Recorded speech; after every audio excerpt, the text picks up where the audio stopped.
President Cyril Ramaphosa unveiled two statues of former President Nelson Mandela as a tribute to Madiba's impact on South Africa and the world. And the statues were unveiled at Mthatha and Qunu, the birthplace of Madiba, as part of the Mandela Day celebrations across the globe. And this is a day that had been marked by the United Nations in honor of the founder of our democracy, based on the values that he espouses, that of humility and also the care and compassion for others. We know how he loved children. So part of his legacy is also to provide quality health care for children who would otherwise not have access to these through the Nelson Mandela Foundation and the Nelson Mandela Children's Hospital. There are a number of activities that have been taking place as a build-up to this day. We saw that the Nelson Mandela Foundation holding its annual run, which is a fundraiser as well for worthy causes. And, the 67 minutes came as a result of his clarion call to all of us to do our bit as much as we can. Senior reporter Siphamandla Goge is standing by in the Eastern Cape. And good afternoon to you. What are the festivities and anything that we might have missed that you'd like to share with us? Good afternoon.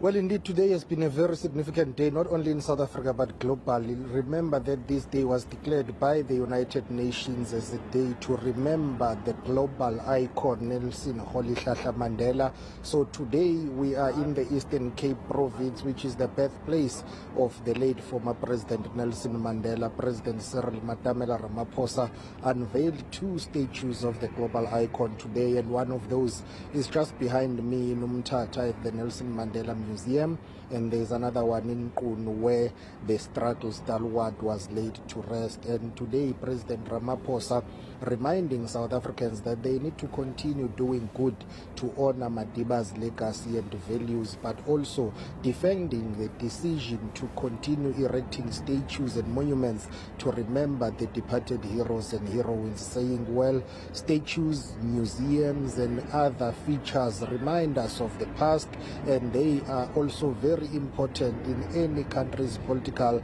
and cultural life. He was responding, one would assume, to those who have been raising concerns about continuing to erect statues in some of the provinces, or rather throughout the country, when there are socio-economic challenges. The province of the Eastern Cape in particular is one of the poorest provinces in the country. The issues of service delivery here, Mthatha alone has seen deterioration. Many people here complaining about the slow pace of basic services provision, saying instead of erecting statues, that money should be allocated to service delivery. There are issues of roads here. There are issues of water, sanitation, schools that continue to use pit toilets. So many people have been commenting on social media and across the Eastern Cape province to say, yes, we do acknowledge the role and the contribution that was played by Madiba and others, but instead of putting up more statues, rather let's prioritize service delivery, and that's how we are going to honor and remember Madiba's legacy. But President Ramaphosa has a different view in saying these statues and monuments are needed. Let's take a listen to him. Monuments and statues and museums have a key role to play in the political and cultural life of any country.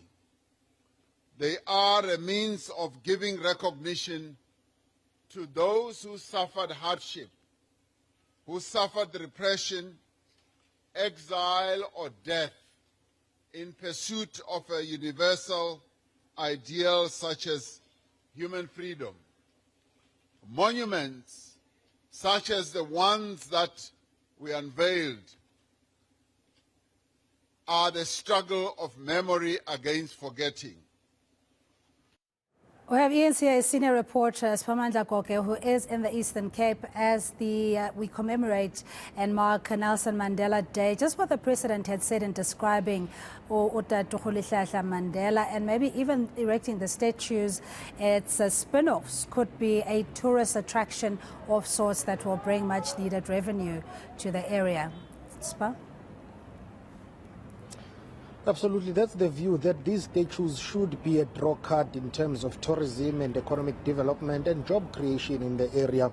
Even those who attended the Nelson Mandela Day commemoration event in the Eastern Cape, including Professor Somadoda Figeni, a political analyst I interviewed earlier on, emphasized the very same point to say these could play a leading role in the economic outlook of this area if they are properly utilized, in a sense that they are properly marketed and people know about them. They are used as the draw card in terms of tourism, but also generating some, economic spin-offs for the locals. The president describing Madiba as a bridge builder, someone who preached peace, and in the context of the ongoing war between Russia and Ukraine, the president saying South Africa has taken her position in what Madiba used to talk about, in saying at the end of the day there is no alternative to peace. All the conflicts will be solved through dialogue and negotiation.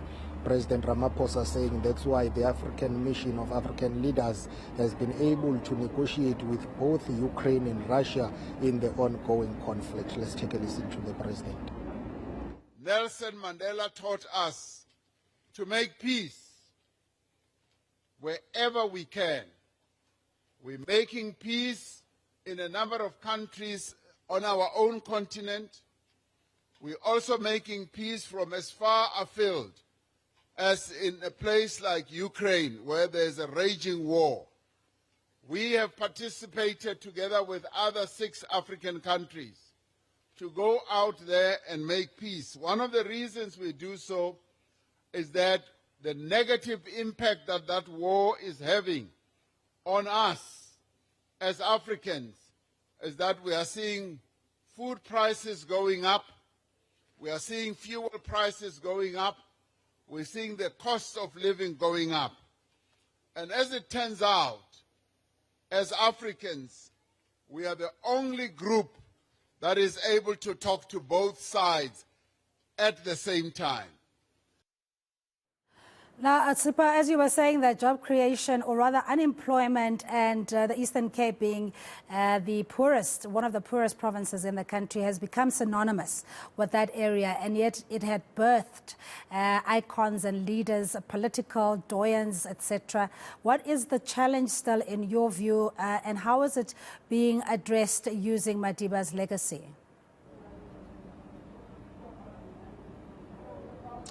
If I get your question correctly, I appear to be struggling with connection here. However, President Ramaphosa saying the home of the legends, which is the Eastern Cape, needs to do more to ensure that there is economic growth in this province. It's one of the poorest provinces in South Africa. It's very vast and rural, and there are issues of service delivery challenges in this province, and the issue of unemployment, just like across the country, is very rife in the Eastern Cape, and the issue of crime, gender-based violence, are some of the issues that dominate in this province, which is not a unique situation because that is pretty much the national picture. That is what is happening in South Africa. The Eastern Cape prides itself as being the home of the legends.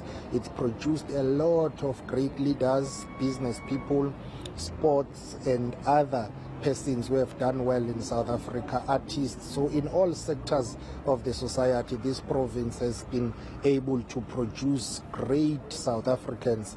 But there's been a concern to say, despite all of that, it remains very poor, and it will take a lot of effort to ensure that it's uplifted in terms of economic growth and decisively dealing with poverty, eradicating those socio-economic challenges. President Ramaphosa saying what will help in that regard is for the provincial authorities to prioritize venturing into modern sectors of the economy, such as the renewable energy sector, automobile, or rather automotive industry as well, saying the issue of agriculture needs to be reprioritized by the province because those are some of the sectors that will contribute in terms of job creation and economic growth. Let's listen to the president. We are opening up new sectors of the economy, renewable energy. The Eastern Cape is one of those provinces where we are going to see a lot of renewable energy projects, from the sun and from the wind, and you also are going to be generating quite a lot of energy for the rest of the country as we move ahead. We're also going to see the automotive sector going to higher levels. Xa sizoqala ukwenza the electric vehicles that are soon going to be in demand in the rest of the world. The Eastern Cape will be one of our provinces that are going to be leading in making electric vehicles. And just lastly, Siphamandla, I hope you can hear me better now. What this day means to you, because often as colleagues, you're covering the story, you're in the moment, making sure that you bring all angles and as much meat and detail of what is happening where you are. But do we take a moment and internalize that some of the gains is the fact that we have freedom of expression, of association, of movement, and not restrictions of being confined to a Bantustan, for example. So what does the International Nelson Mandela Day mean for you as we bid you goodbye? It's a very significant day for myself and other media colleagues because if you remember, Madiba is one of those leaders who spoke very strongly in support of media freedom in this country. He said without a free, independent, critical media, any society will not be able to prosper. The job that we do requires that we bring our viewers information that they will use to make up informed decisions about their lives. It's a challenge to bring them up-to-date information that is crucial for them to make informed decisions about their daily lives. And Madiba was one leader who said, yes, at times the media is critical.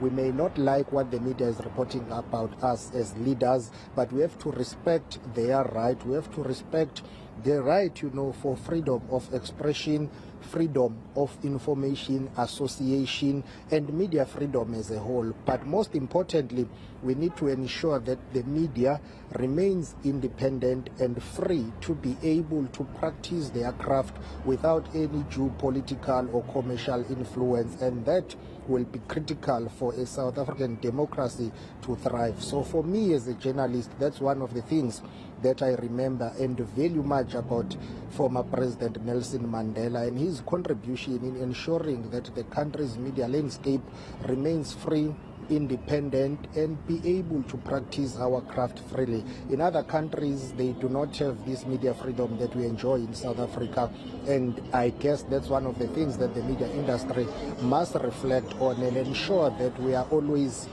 ahead in terms of ensuring that we maintain the high-level standard of professionalism, and also we report ethically. We just practice our craft in a fair, balanced manner.